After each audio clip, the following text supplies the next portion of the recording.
Welcome to the Hankook Extreme Festival at Zwartkops, round 1, and all the action and fun and games are about to kick off for the 2014 season. And that's not necessarily on the black stuff only, it's in and around the circuit as well.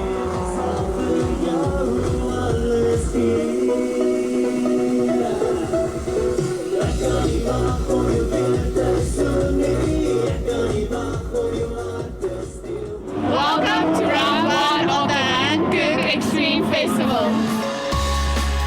All the action from the Supercars is proudly brought to you by G&H Transport. Not the biggest field at the moment in Extreme Supercars, but certainly the most expensive. As you can see in the background, some magnificent machinery coming to play here at round number 1 of the Extreme Festival. G&H Transport on board this year as the official sponsor for the Extreme Supercars. And as you can see in the background, man, are we in for a battle.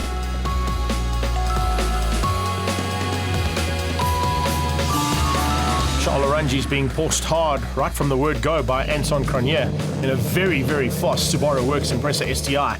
And I think it's going to be a little bit of a dice between the two of them. Look out for the KTM crossbows behind them as well. And I think there might be a little bit of maneuver from Greg Parton as he gets from the back of the field up to the front end. On board with Cronier as we start race 1 and head into turn 1. And looks like he might have got the whole shot around the outside of the Dodge Viper as they head into BMW corner for the very first time. He has indeed. It's Subaru Works Impreza STI out front, Viper in second. Now, interesting little fact about that Dodge Viper. About 4 or 5 weeks ago, that thing was completely burnt out at the 6-hour endurance race at Pakisa. So they've done an amazing job to get it all sorted out as we go on board with one of the G&H cars, Ricky Giannacaro, and trying to fight it out here for honours a bit further back. He's fighting out with Oliver Delay, of course, the Marlboro Crane Hire Porsche on his inside. And just ahead of them is Willem van der Westhuizen in the Monster Ferrari. Parton, I mentioned earlier that he's going to be heading to the front end early on. He's doing just that and looking to close in on the first of the KTM crossbows there of Dion Duplessis.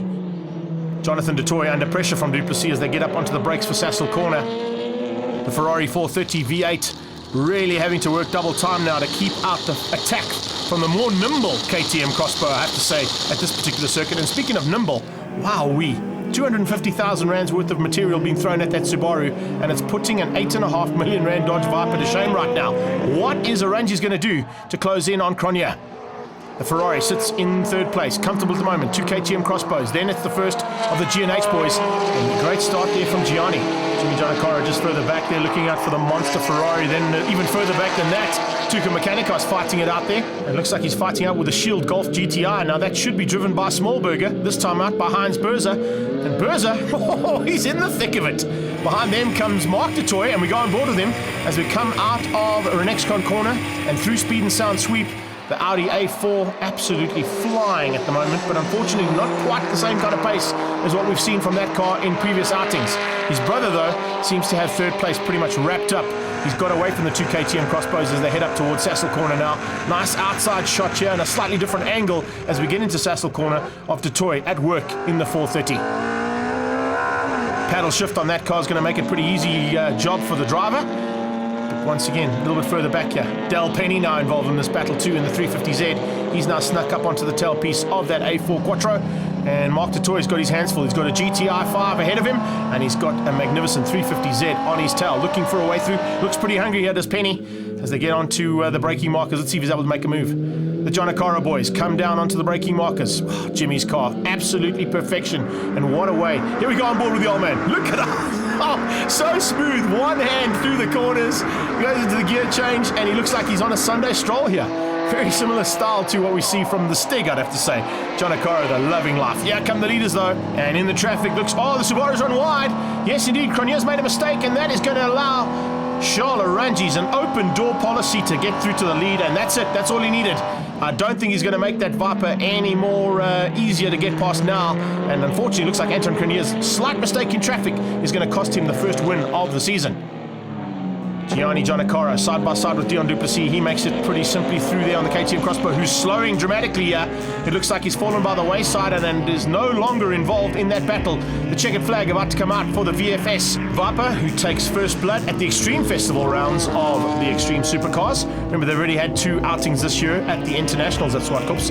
So things have now changed up at the front end of that championship, no doubt about it. There's confirmation. Orangi's from Cronier, Dutoy and the Giannacaros 4 and 5. In 6th place, a magnificent drive, and of course wrapping up a good effort in Class C from Willem van der Westhuizen. Ricky Giannacaro will take Class E. Let's get some tasty candy floss, shall we, Dad? Good idea.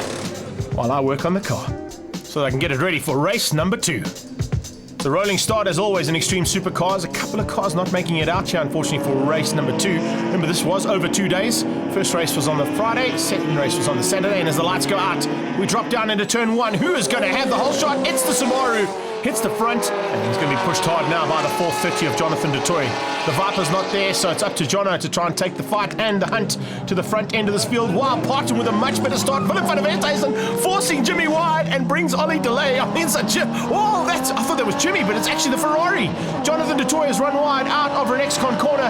Paul Hill is not holding back. The Kalex man sneaks through there and comes for some great action at the front end. Wow.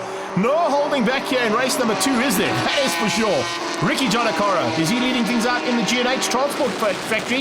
Yes, he is. He's closing in and looking for a way to close in on Dad. Dad right now leads things out with Jimmy, and at 135, looking super good into Sassel Corner. So 1, 2, 3, 4, all different manufacturers. The F30 has gone bang. What has gone wrong with this car? Hopefully we'll get an opportunity to see him in pit lane, but that thing is no longer firing like it should. Across the line and completing lap number 1, Oliver Delay now, hanging on to what is probably about 5th place on the road, looking to close down on Willem van der Westhuizen in the 360 Ferrari. There you can see Heinz Berzer fighting in the Shield GTI, and behind him comes Del Penny and Mark du Toit. So that battle resumes. And in fact, just behind them is the Evapco Porsche of Andre van der Merwe. So we've got a Porsche thrown into this little mix, which is going to turn things up dramatically. Volkswagen, Nissan, BMW, and Porsche. It's kind of like World War II out there, huh? Japan and Germany at it. But here they come around Castrol Edge corner.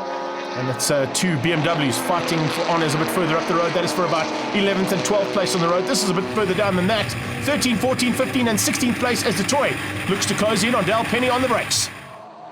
The 2 KTM crossbows now, Parton leading things out. Dion Duplessis had overnight to sort that car out, and Nathan's Motorsport, I think, are involved with that package. They have certainly got it all sorted now, and Duplessis, as we see on board here, the open cockpit, is going to be very happy with the performance of their car as he closes in on his arch rival in a very similar KTM crossbow.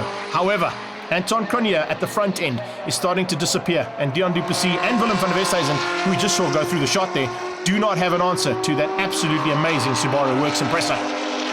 Kalex hangs on now, and that's Paul Hill behind the wheel of that BMW. And he's keeping out Ricky Giannacara and Tuka Mechanikos by the looks of things as they come up onto the braking markers. He has a move on the inside. Jimmy Giannacara has found a way through on Oliver Delay's Porsche 996 Cup car. And that's going to move Jimmy up into a top 5 position, into 4th place overall. Checkered flag comes out. Flag to flag victory there for Anton Cronier. 2nd place looks like it's going to be Greg Parton. Yes, Parton's going to come across the line ahead of Dion Duplessis, but there's a good possibility Parton might have either had a jump start or has done something incorrect in the COC's eyes, because he's going to be dropping by the wayside when it comes to the overall results. Great effort there from Willem van der Westhuizen, 3rd place overall, and he'll be winning things out in terms of the Ferrari battle. And Class C, Greg Parton with a jump start drops down to 6th place ahead of Paul Hill and Ricky Giannacara. So straight into race 3 action here. It's a double day, of course, at the Extreme Festival opening round. What is Ollie Delay going to be doing to get a little bit further up the field than what he has all day? And are we going to see more action at the front end? We certainly are. Duplessis will be coming through alongside Willem van der Westhuizen. So it's KTM Crossbow and Ferrari. That means we are missing the Subaru. Something is broken on Anton Cronier's car, and unfortunately he wasn't able to make it out for race number 3. Looking back at Oliver Delay as we go across the line now to start race 1. Jimmy Giannacara is not holding back. He sneaks up and possibly into 2nd place. Yes, he has. He's gone to 2nd. Delay in 4th place on the back end of the Ferrari. Then it's Paul Hill leading out the rest of the BMWs as they all start to fan out now for an X-Con corner. Hill on the inside, Ricky Giannacara, Tuka Mechanikos, Del Penny there, the 350Z. Around the outside goes Berzer. Andre van der Merwe's there. Looks like it's an absolutely ding-dong battle for the start here of race 3 in G&H Transport's Extreme Supercars. We get to the front end, look at that, disappearing at the front, of course, getting away from the rest of the field is Duplessis. He's not worrying about anybody else behind him. He knows that his KTM Crossbow can possibly run and get away from everybody else if he can do that early on. Birds flying and getting out of the way of the big field as it streams up to Sassel Corner. Willem van der Westhuizen and Jimmy Giannacara. Whoa, nearly a touch there between the Marlboro Crane Hire Porsche and the Kalex BMW. It's getting real. Giannacara sneaks through. Ricky looking for a way on Paul Hill. Little touch between the two of them. Runnings racing. Oh, as Delay gets out of shape as well. The two of them had to come out of it, and look at that. Paul Hill is completely completely out of shape. He's now right in the mix, and left, right. They all go past. Not one car touched him. How the hell did he get that right? Paul Hill, you're living on borrowed time, dude. You can see him get out of shape there as he came off the gas. That was because the Porsche in front of him got out of control. He gets out of control properly himself and then spins it completely around 180 degrees. Del Penny, top drive, but how you missed the front end of that BMW, I have no idea. Andre van der Merwe, same thing. That Porsche of yours is now going to become one of those Martini racing Porsches because it went off-road pretty rapidly and managed to maintain its position. Greg Parton, let's get back to how things have now settled down. As we get on back on board here with Del Penny, there comes Gianni Giannacora on his inside, trying to make up lost ground. Gets onto the back end of his brother, the two brothers out at each other's throats. Here comes for the lead. What has happened to the KTM Crossbow? Slowed up. Willem van der Westhuizen in the Monster Ferrari is about to take the lead and now leads overall. A Class C Ferrari, the 360 is out front. Can you believe that? It's Giannacora now, Jimmy Giannacora, who moves into second place. There is definitely something wrong with Dion Duplessis' car. Unfortunately, it's not going to allow him to win this race out. If Parton realizes what the issue is at the front end, maybe he can get up there. But it looks like it might be a little too late for Greg Parton. Ricky Giannacora fighting out with Heinz Berzer. Berzer hasn't been behind the wheel of a car for a while, but he certainly hasn't lost his touch. Opens up the door and allows Tuka Mechanikos to sneak through, and looks like Ricky Giannacora is going to go with him. No. The Golf now, the meat and the sandwich between those two G&H cars. The battle for the lead is between the Monster Ferrari and the G&H Transport 135i.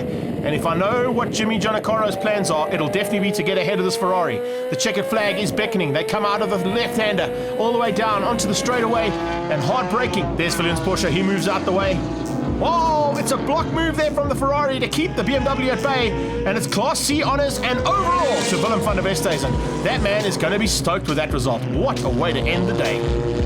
Gianni Giannacora is going to be coming through for 4th place, but he'll be 3rd overall in Class C's. And remember, Greg Parton eventually getting up into 3rd place. That'll give him the victory in Class B. In 6th place, a super effort there from Dion Duplessis just to maintain and hopefully score some points in this overall championship. Your helmet says you're smiling. The car came through brilliantly and a Class B victory. I'm smiling. It was fantastic. Everything's coming together. Love this car. Fantastic.